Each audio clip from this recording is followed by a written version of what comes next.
Got Your Ears On is brought to you by Tactical Legion Knives. Live from the campus of Tom Radio, under the direction of GYEO, Scoot, and Johnson, it's the pride of podcasting. It's Got Your Ears On. Hello and welcome to this week's episode of Got Your Ears On. GYEO here, solo by myself. Just doing a quick little intro to let you guys know we'll be back with a new episode soon. But for now, we're going to send you a little bit of a best of from our first 35 shows. Here's a chance to listen back on a couple of our favorite segments from Got Your Ears On. Thanks for listening. We'll be back next week. Enjoy this week's best of show.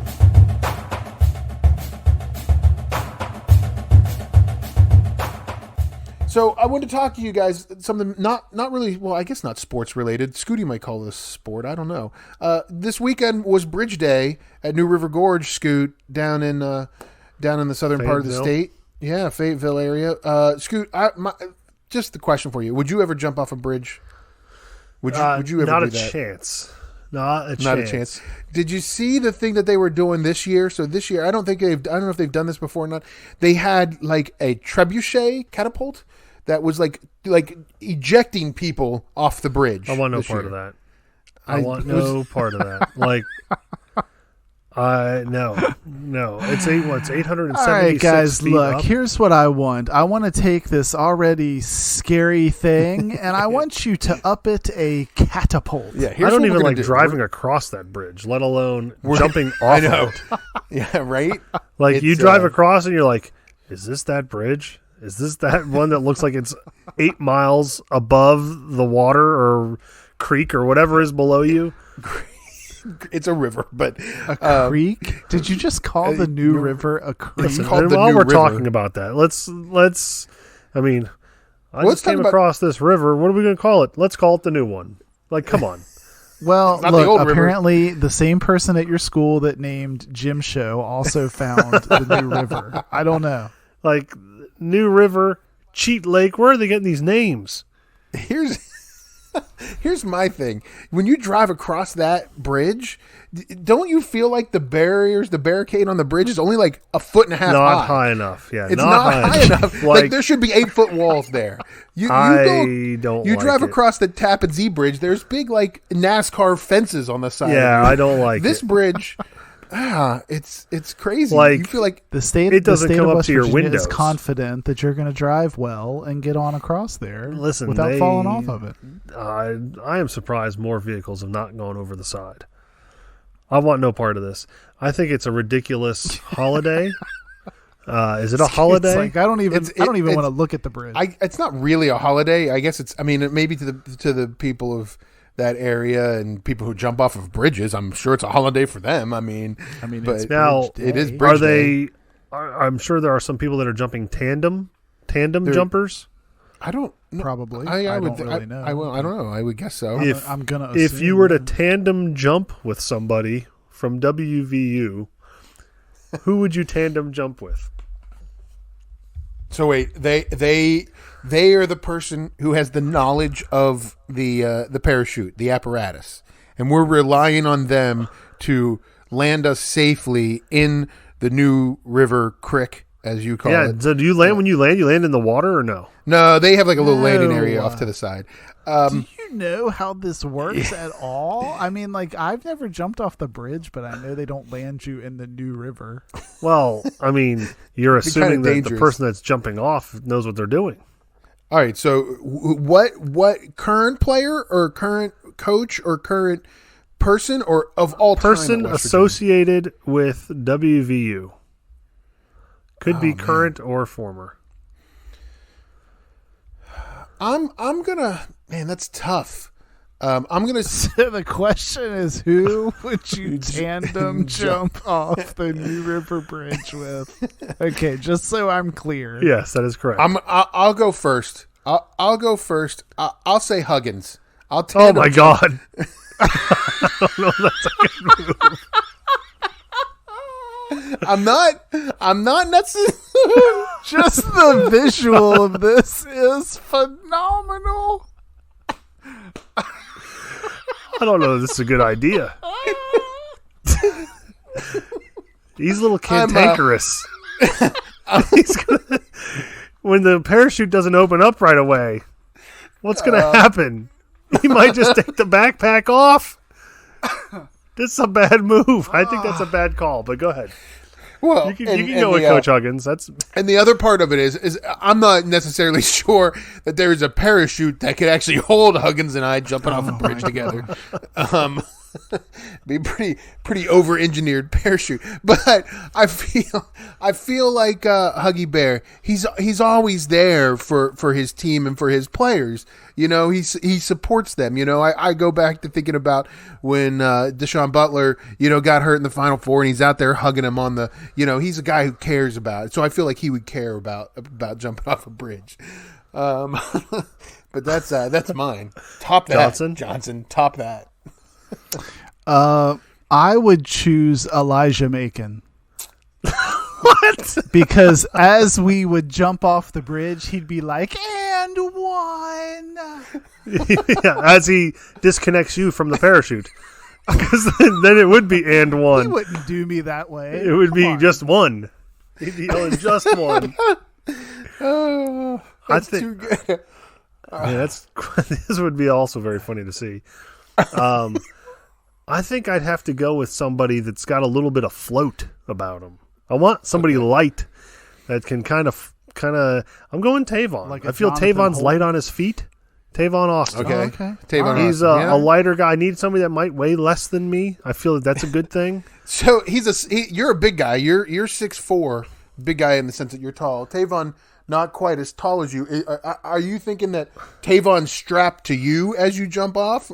I mean, I don't know how else you have to go. I think you kind of all have to do that, right? It's like Scoot with Tavon Austin and a baby Bjorn on the front of him is what it is. It's like,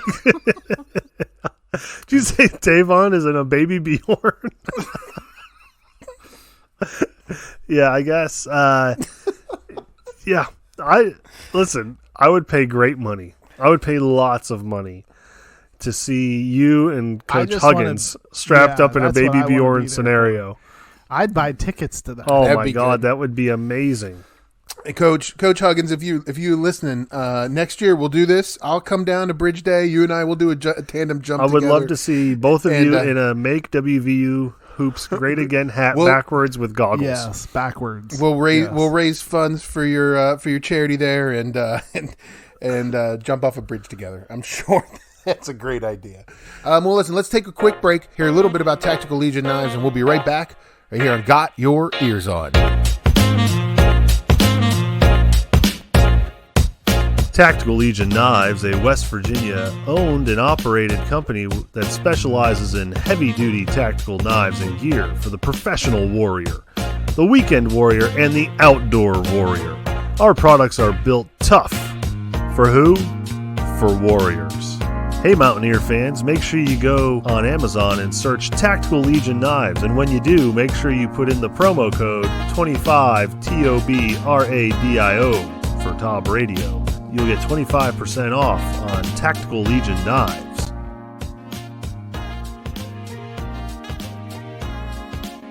All right, welcome back to Got Your Ears On. Don't forget, check out our website, gotyourearson.com. Johnson, it's kind of the hub of everything. Yeah, right? It is the hub of everything. So we've got our new format for the website. You guys should check it out. It has everything that you can find to link to all our socials. So Facebook, Twitter, Instagram, and then all the places where you can like and subscribe to the show. So all the usual suspects of where you listen to podcasts, you can find us. All the links are right there. Great interview with Troy Lilly. I thought he was pretty cool to listen to talk, and it's just an interesting to talk to somebody who has such like keen and like his hand on the pulse of West Virginia prep, football, and like it's, when I think about it, I follow the high school that I went to. I follow Fairmont Senior, but I don't really look at anything else. And to think about following the whole state and some of those things he brought up was pretty interesting. Well, for me, the one thing that I thought makes Troy authentic is that during the interview, Guido, he said hurricane. You knew he's I the know real deal. that you're legit if you say hurricane. If you come in here telling me about Hurricane High School, I thought maybe you would say that's that you were a little not upset with him because he didn't. why? He didn't really pat Martinsburg on the back the entire time because I figure you. Yeah, he mentioned fan. Coach Walker going to Concord, and he did. But I feel like Martinsburg kids following. I think you would have liked him to talk about the streak and how good Martinsburg is, but he didn't do that. Oh well, I mean he can't hit everything, and GYEO was quizzing him on everything. He can't hit everything. I know.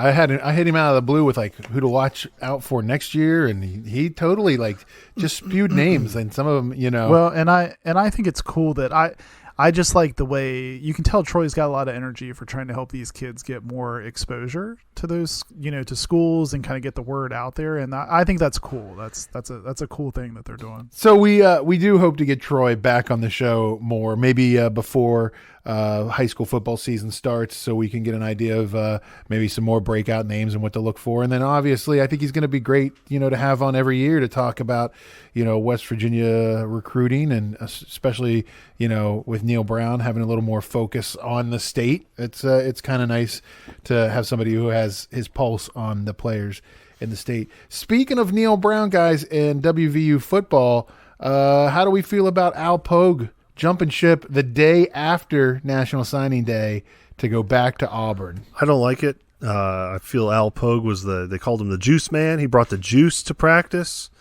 I like a guy that brings the juice. I like to think I bring the juice to this podcast. So I feel like Al and I have a lot in common.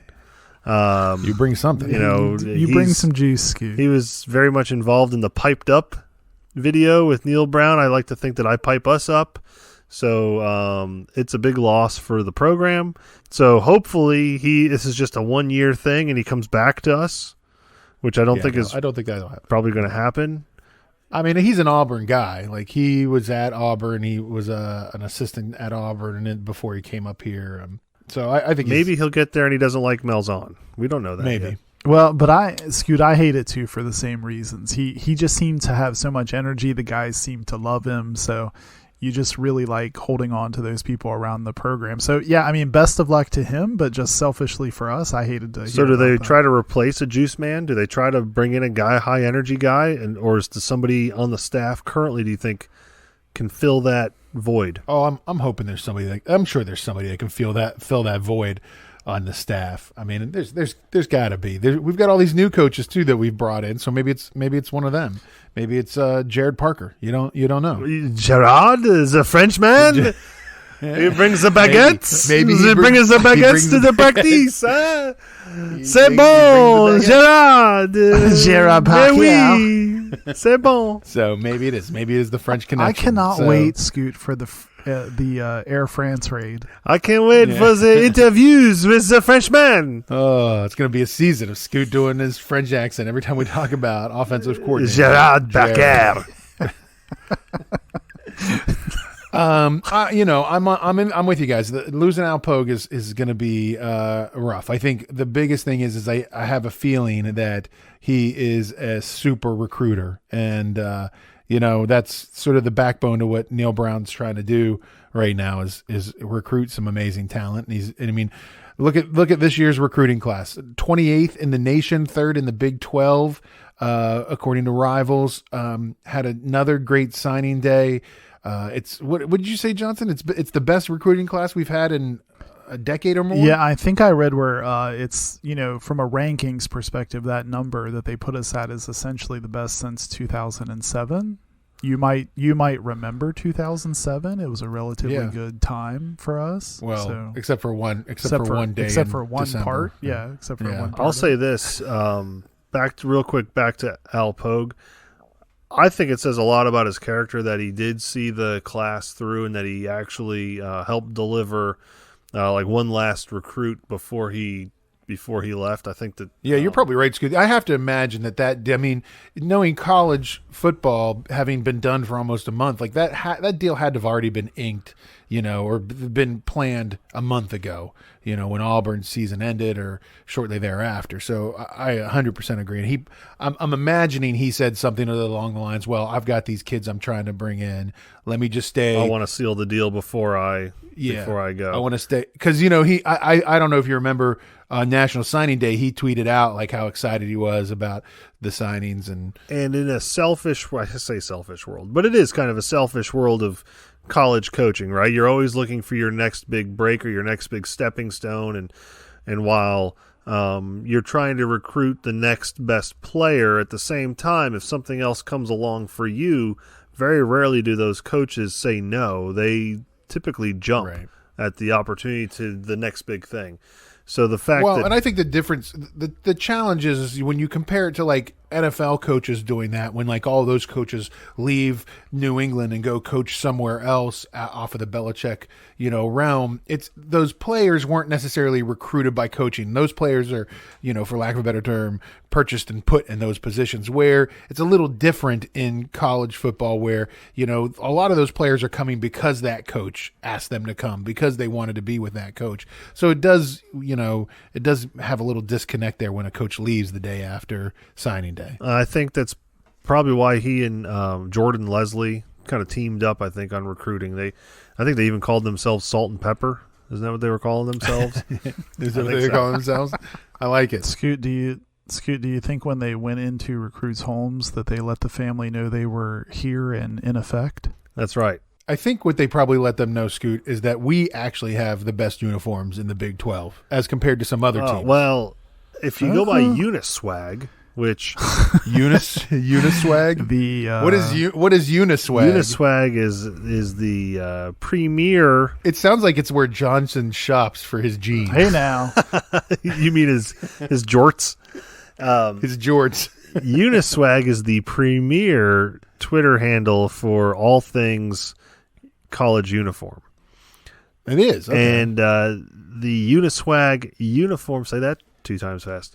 The Uniswag uniform of the year went out to the TCU Horned Frogs for their abysmal pewter orange purple combo that looked like I'm not even sure. It looked like some sort of renegade Toys R Us costume. That's the one with the purple helmet with like the black stripe on it, right? If I remember. But now, Scoot, this was just for so of TCU's offerings. The way I read it is that's what they chose for TCU as their Uniswag uniform of the year. So it wasn't like TCU's uniform won, across the board, all teams. It was just for no. This is everything. This is like Uniswag put out. This is their uniform of all college football teams. It's the uniform they picked to be the best uniform, the uniform of the year. Of course, TCU says without the help of TCU football and Nike football, none of this would have been possible. Well, it's hideous. You can't, like the black and purple helmet, you can't even see what's on it. And then the purple and orange are not colors, and it's not a good purple. Is there such thing as a good purple, I guess? But it is not. Those are not good colors to put together. No. Well, and the problem is, I actually think TCU has some uniforms that don't look that bad. Like, I like the helmet that says TCU and has the little horned frog on the side. The black helmet, it's like a matte black. That's a good look, And I like the old school, just white TCU helmet. I don't love the purple, but this uniform is the ugliest of their uniforms. I'm just saying. Is a horned frog a real thing? I think it is. Yeah. Yeah, I think so. Because I think I think what makes this uniform is I think those orangey red tones are supposed to be like the spots. The spots on a horned frog. No, I want to say like they call it like the battle frog or something, because aren't horned frogs? That isn't the story that they shoot blood out of their eye. Dear God, sounds horrible. What in the world? I'm serious. That's Ebola virus. That's not horned frog. Hold on a second. They're gonna change them to the TCU coronaviruses. Now, how come then if they're a horned frog, right? If it's a real thing, why do they do the thing that looks kind of like a sign language lowercase n? No, it's like I stole your nose is what I always it's like think. the I stole your nose. It's I the took your nose. I got your nose. I got your nose thing. Can I ask you guys a question? I didn't pay a lot of attention in biology, or I took apparent. zoology in college, and I must not have noticed. Done well. Maybe not. Do frogs have teeth? Does a horned frog have teeth? I don't think a frog has teeth. I don't think there are any teeth. I don't know. Johnson, just you are swallow? our resident animal man. So could you tell us if a horned frog has teeth? So Scoot, it's actually a horned lizard, technically. So it's not even a frog. It's technically not really a frog, but I want to list for you. So think of what you want in your football mascot. Okay. And according to this write-up, it says that when threatened, their first defense is to remain still. Okay. So they If approached too closely, they run in short bursts and stop abruptly to confuse the predator. so they're horned. So this is all If for this nothing. fails, they puff up their bodies to cause them to appear more horned and larger, so that they are more difficult to swallow. So they bring no fight. No, so they run away from the fight. They're frightened and run They away get from fat. things. At least 8 species are also able to squirt an aimed stream of blood from the corners of the eyes for a distance of up to 5 feet. But you know what happens before that ever happens? We take a musket and shoot them. That's how. But I think that's what those uniforms are called, like frogs of war or something like that. So when you get squirted on by the blood, Yeah. what does that do to you? I think it just freaks you the F out. That's what it does. So it doesn't it's not like poisonous "Ugh, blood." something. It's just like, oh man, that guy's bleeding Yeah, from it's his not eyes.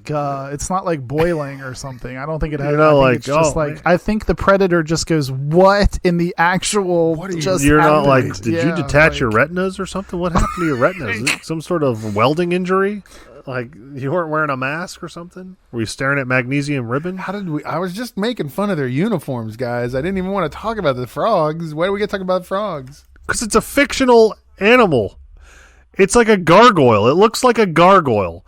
So The horned frog is a would gargoyle. they be better if they were the TCU Gargoyles? Yes. Would you like? Yes. That sounds like an XFL team name, the Gargoyles. Well, their uniforms look like an XF. The uniforms, I would argue, might be worse than that Tampa Bay Viper getup that looked Ooh, like. that was bad. Well, did you watch any of Yeah, that, it looked the XFL? It looked well. No, I didn't. But the uniforms kind of looked like infant poop on a diaper. It's that yellowish green crap that infants poop out. I will tell you, I watched I saw some highlights of the XFL guys, and Pat McAfee is gold as a sideline reporter in the XFL. Just want to be on record of saying that. Gold. I'm going to say this. He might be the only reason why I would watch any of it, because it looks rough to watch. You know, here's my problem, and I'll say it again. I don't understand why they had to start it the weekend after the Super Bowl. Like, let us breathe a little bit. Like, I think it would have been better if they would have started it like, the first weekend in May and done their 8 weeks, and have the championship at the end of June or something. I feel like the timing is horrible. I will tell you, there's some interesting things about it, though. The fact that the sideline reporters can interview the players at any point. So you have Pat McAfee walking the sidelines, just going up to players after they make a play and talking to them. He went and yelled. So the punter for, I think the Dallas team, I can't remember, but the punter for the Dallas team made a mistake and went down and knocked the ball into the end zone for a touchback. He punted his own punt and then ran down the field and knocked it into the end zone. And Pat McAfee sat down next to him on the bench and started making fun of him on national television. Like, why did you do that? What were you thinking? And I was like, that's pretty funny. That's a good one. You know how they can fix and save the XFL? How's this, Scoot? Oliver Luck, who's a smart guy, Yeah, West Virginia guy. needs to get in touch with our buddies from Your Call Football and make the XFL Your Call Football. Amen. With these named players that at least the players are somewhat, named players that we've heard of in a lot of cases. Or at least games that mean something. That's Right. the difference. And you've got a crowd there. Listen, you want to, it would be awesome to have 10,000 people on their phones picking plays and stuff. I love it. Your That call, would be a great your call idea. football is great. I love your So- call football. I was really bummed when Your Call Football decided not to come back this year. Super bummed. about it. XFL and your call football together. I like it. There you go. You Make have it happen. See, we're full of $1 million ideas on Got Your Ears On.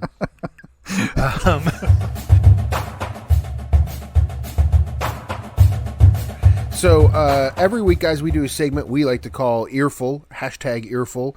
And it's kind of us, the three of us, kind of venting about, whatever, either in the program or in the Big 12 or just in college sports in general. Yeah. So last week we talked about traveling. So Guido, what do you got for this week's earful? My earful is Texas. My earful Okay. is about Texas. Texas. This isn't really. This is not as much sports related as it just reaffirms to me how much Texas annoys me. #horns down. Yes.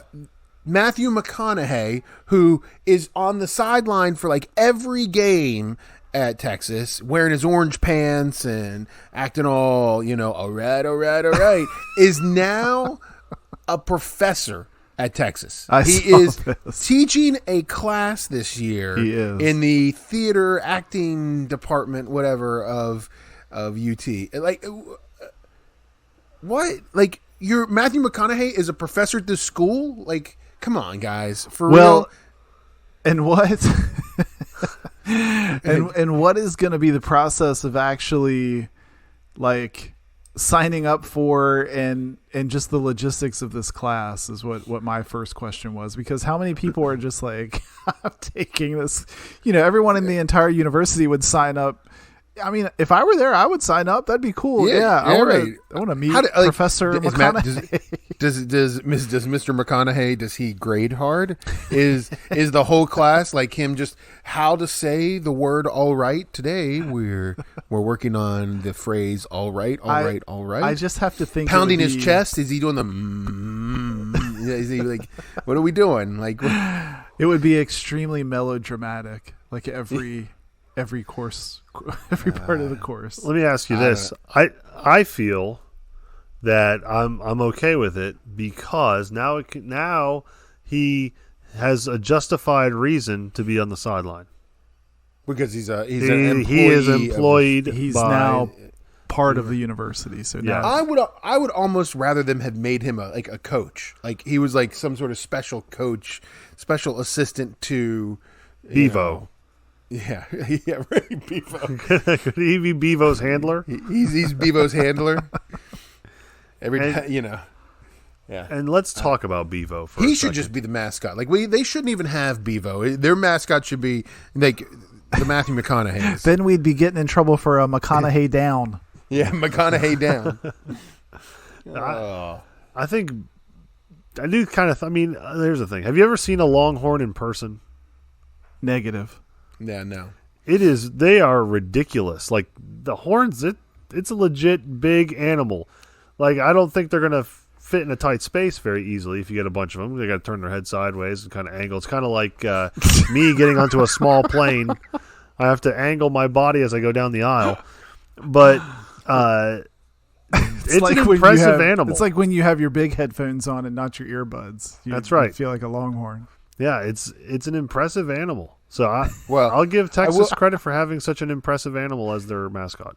Oh, and I will tell you, of everything, though, I do like Bevo just for the fact of what was it in the Sugar Bowl where Bevo went after Uga, Yeah, Uga. on the sidelines That's there. true. I don't know how I feel about that.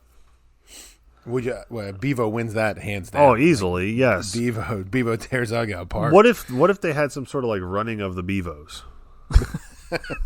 I think that's what Texas should do. And what it would be Bevo chasing Matthew McConaughey across the field. That would But be great. they'd probably have to angle their heads as they ran in order to get through.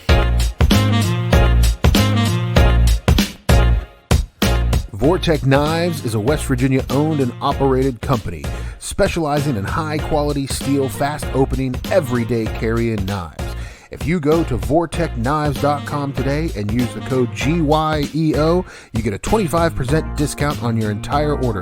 That's Vortek, VORTEK knives.com, a West Virginia owned and operated company specializing in fast opening, high quality, everyday carry knives. Vortech Knives.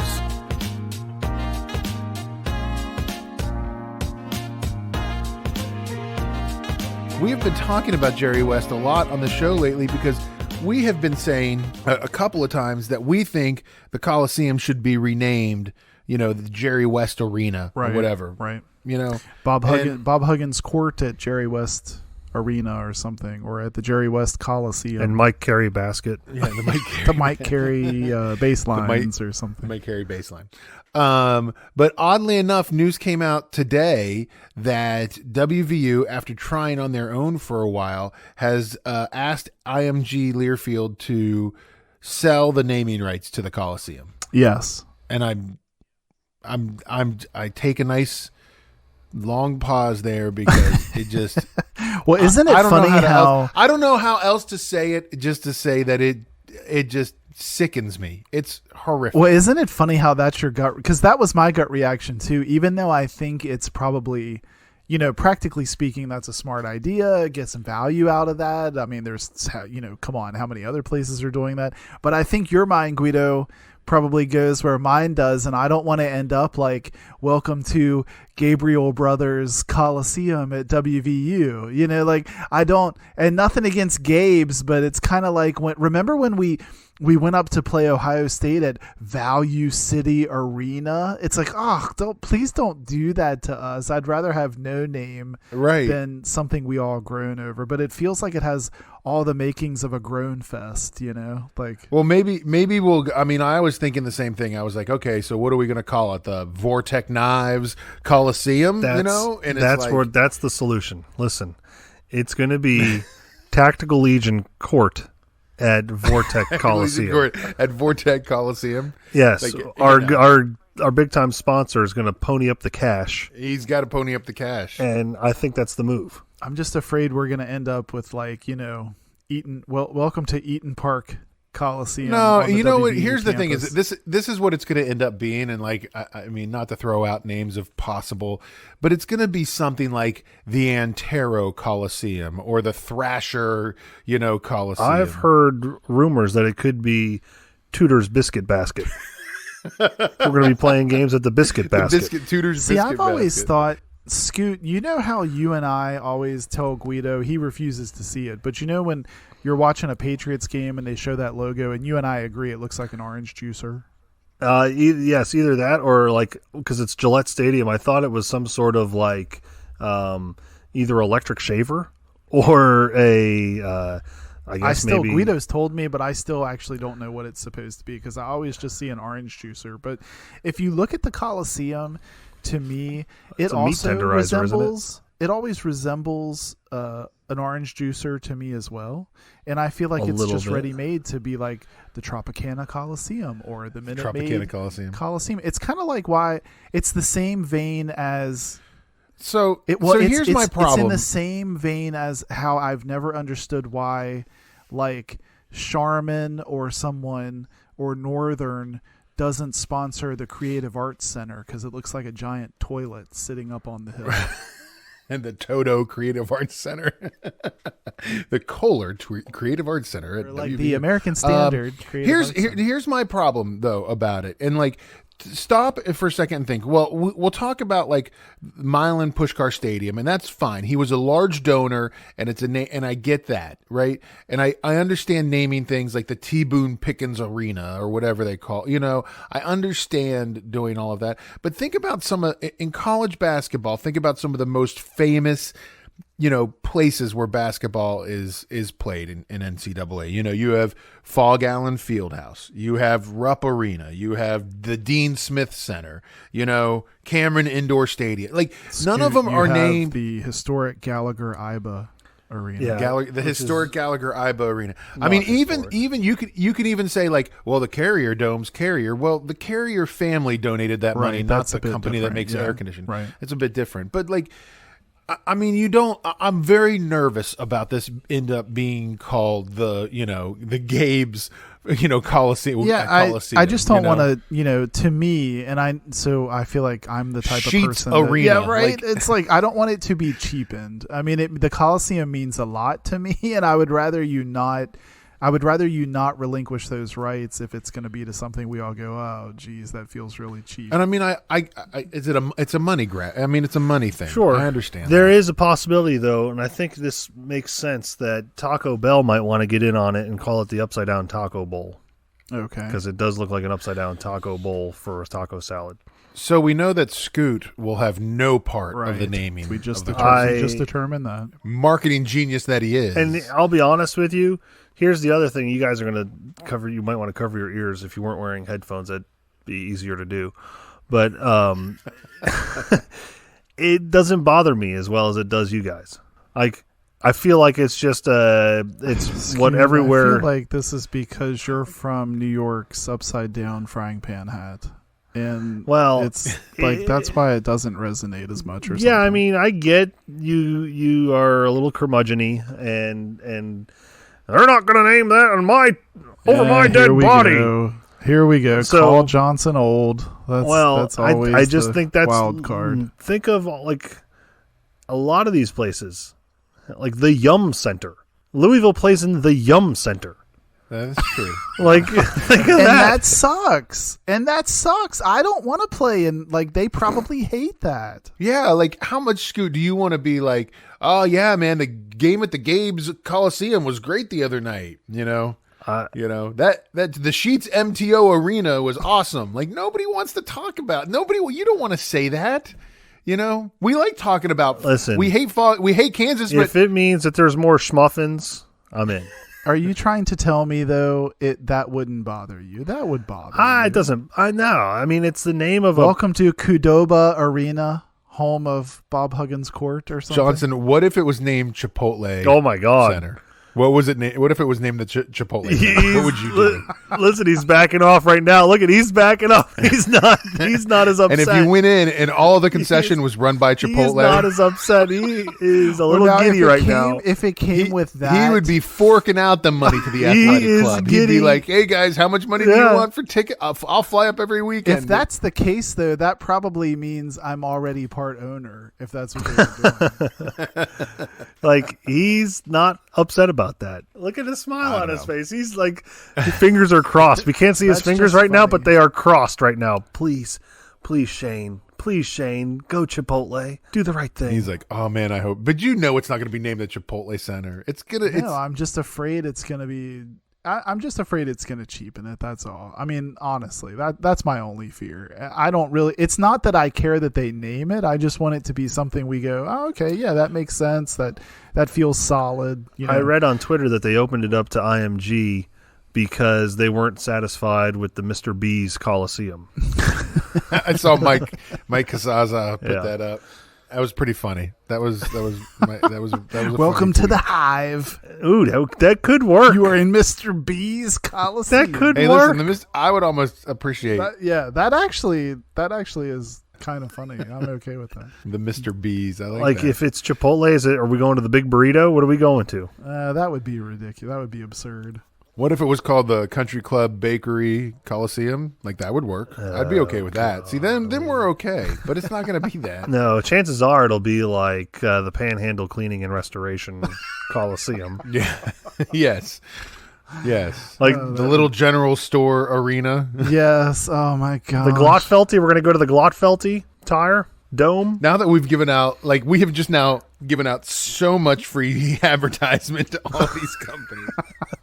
Yeah, I don't know, man. It'll be interesting to watch. But I think your point, though, Guido, that we're skipping. I mean, we're thinking of Morgantown region stuff. But I think, to your point, the whole reason of going with IMG is it is a more national search, and I guess they are able to garner. And more. I mean, and I don't know, and I can't. This is gonna say I love West Virginia University. I can't imagine they're in such a money-strapped position that they need to sell the rights to this, and they couldn't call it the Jerry West Arena. You guys are such curmudgeons. That's my problem. I think that's where I'm coming from on it. It feels like a money grab. I feel like the school could just say, you know what? I mean, Jerry West deserves it. It needs to be called the Jerry West Arena. And I know I'm a broken record, and I've been saying that for the last 6 months, but it's I'd much rather it be that than what Scoot's about to say. Johnson is so curmudgeon-y. I don't even know if that's a word, but I'm going to say cantankerous that he was upset when they put the color on the gray walls inside Mountaineer Field. I was not. He did not like the color that they put in there where they have like the pride of the West Virginia or whatever. He said, "What are they doing with all these fancy colors in here? I like gray. What's wrong with gray? Can a man enjoy a good solid concrete pour?" I feel like Johnson was mad when they built the end zone and the scoreboard and all the suites there in the end zone. I like me a good dirt hill. What happened to my dirt hill? I want to see that hospital. I want to be able to see the hospital. I can't see the hospital anymore. The hospital is my view is blocked by that giant TV with scores on it. I can't see the parking lot. It ain't a football field. I want to be able to see the helicopter land on top of Ruby Memorial. Oh man. Well, we'll see what happens. I mean, they haven't come out. They haven't said what a timeline would be to come up with a sponsor and a name, or even what the plan is. But it'll be interesting to kind of follow that as they try to name the Coliseum. I'm hoping a donor will step up and we. So there, you're saying if you and Johnson and I put our money together, we have a shot. Yeah. We could sponsor a We seat. could maybe get a seat named after us. Yes. The Got Your Ears On seat in section 201. How amazing how amazing would it be if we had the Got Your Ears On arena? I love it. Should we make a Kickstarter? Let's make an offer. Let's call IMG and make an offer. A GoFundMe? Yeah. Yes. A GoFundMe for it? Yes. Yeah. Right? Well, we'll give her like $2,000 to name the Coliseum after us. Come on, IMG. All right, guys. Well, listen, let's wrap it up for this week. We'll be back next week with another show talking about, I hope, more basketball wins and maybe a Coliseum that's named the Yum Center or the Made to Order Sheet Center. The Biscuit Basket. Over there at the Biscuit Basket. The Biscuit Basket. The Tudor's Biscuit Basket. So stay tuned, folks. We'll be back next week. Thanks for listening. Don't forget, check us out online on our website, gotyourearson.com. Find us on Twitter and Instagram at gotyourears and all over the place. We'll talk to you guys next week. Have a great time and go Mountaineers. You're listening to Got Your Ears On.